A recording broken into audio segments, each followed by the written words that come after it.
میں چینل امید ہے آپ سب لوگ ٹھیک ٹھاک ہوں گے، خیر سے ہوں گے۔ مجھے اپنی دعا میں خصوصی یاد رکھا کریں، میں بھی آپ سب لوگوں کے لیے دعا کو ہوں۔ آج کا جو ٹاپک ہے وہ ہے اسلام۔ اسلام کیا ہے؟ اسلام ہمیں کیا کہتا ہے؟ اسلام کی کیا یعنی کہ ہمیں کیا اسلام سکھاتا ہے؟ آج ہم اس ٹاپک پہ بات کریں گے، تو شروع کرتے ہیں درود شریف سے، صلی اللہ علیہ محمد صلی اللہ علیہ وسلم۔ ہر دن کی ایک پہچان ہوتی ہے، اور ہمارا دن کیا ہے؟ اسلام۔ اور اسلام کی اصل پہچان حیا ہے۔ اور یہاں تو بے حیائی اتنی ہو گئی ہے کہ باپ بیٹی بھائی کہیں کسی میں بھی کوئی شرم ہی نہیں رہی ہے۔ بیٹیاں کھلے عام گھوم رہی ہیں، بیٹے کھلے عام گناہ کر رہے ہیں، اور باپ دیکھ رہے ہیں اپنی آنکھوں سے، پھر بھی کوئی ایک دوسرے کو اف تک نہیں کرتا۔ کہتے ہیں فیشن ہے، براڈ مائنڈڈ بنے۔ براڈ مائنڈڈ جب ہمارا آخرت میں نکلے گا تب پتہ چلے گا کہ براڈ مائنڈڈ کہتے کس کو تھے۔ اور کہتے ہیں لوگوں کو اگر ہم کچھ آج سکھانے چاہتے ہیں تو کہتے ہیں کہ چھوٹی سوچ کے مالک ہیں، اس لیے آپ لوگ اس طرح کی سوچ رکھتے ہیں۔ نہیں، اسلام دیکھیں ہمیں کیا کہہ رہا ہے۔ اسلام کا مطلب میں نے آپ کو بتا دیا کہ اس کی پہچان ہی حیا ہے، اور ہم کیا کر رہے ہیں؟ ہم تو بے حیائی کر رہے ہیں، کھلے عام ہماری بے حیائی نکلی ہوئی ہیں، کسی کو کسی کی کوئی پرواہ ہی نہیں ہے۔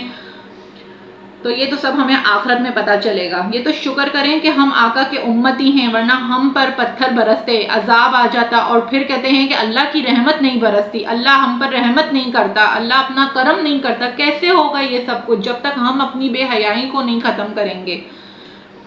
پہلے کی قوموں پر جو عذاب آتے تھے، کس طرح عذاب آتے تھے، پتھر برستے تھے، ان پر زلزلہ آتا تھا، سب کچھ تباہ ہو جاتا تھا، لیکن اس امت پر ایسا نہیں ہوا، نہ ہی ہوگا، کیونکہ ہم حضور پاک صلی اللہ علیہ وسلم کے امتی ہیں۔ اللہ کہتا ہے تیری وجہ سے نہیں ہوگا محبوب، دیکھیں نا، قبروں سے مردوں کے کفن اتار کر بیچ دیے جاتے ہیں، ان کی بے حرمتی کی جاتی ہے۔ میرے آقا صلی اللہ علیہ وسلم کی وجہ سے ہماری قوم بھی الٹ دی جاتی۔ یہ تو میرے آقا کا کرم ہے ہم پر، جس وجہ سے ہماری قوم پر یہ عذاب نہیں آتا، ورنہ ہماری قوم بھی الٹ ہی دی جاتی۔ جس طرح پہلے کی قوموں پر عذاب آتے تھے، کس طرح کے خطرناک عذاب ہوتے تھے، کیا کچھ نہیں ہو رہا۔ یہ تو ہمارے آقا کا کرم ہے جو ہم سب بچے ہوئے ہیں، کیونکہ ہمارے آقا کے ہم امتی ہیں، لیکن ہمیں اس کی کوئی پرواہ نہیں ہے، کوئی ہم اس چیز کے بارے میں سوچتے ہی نہیں ہے۔ بس ہم دنیا میں آئے، دنیا کے عیش و آرام کیوں ہم نہ دیکھیں؟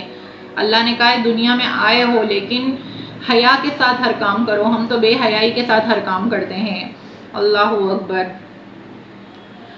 اور میرا یہی مشورہ ہے کہ دنیا میں آئے ہو تو چھوڑ دو سارے غلط کام، اسلام کی طرف آ جاؤ، کیونکہ آدھے حصوں میں لوگ بٹے ہوئے ہیں۔ ایک طرف نیکی کرتے ہیں تو دوسری طرف گناہ کر دیتے ہیں۔ اگر ایک طرف مسجد میں چندہ دے دیتے ہیں یا کوئی اچھا کام کر لے تو دوسری طرف شرابیں پی رہے ہوتے ہیں، جوا کھیل رہے ہوتے ہیں۔ تو یہ کیا آپ لوگ آدھے حصوں میں ڈیوائیڈ ہوئے ہوئے ہیں۔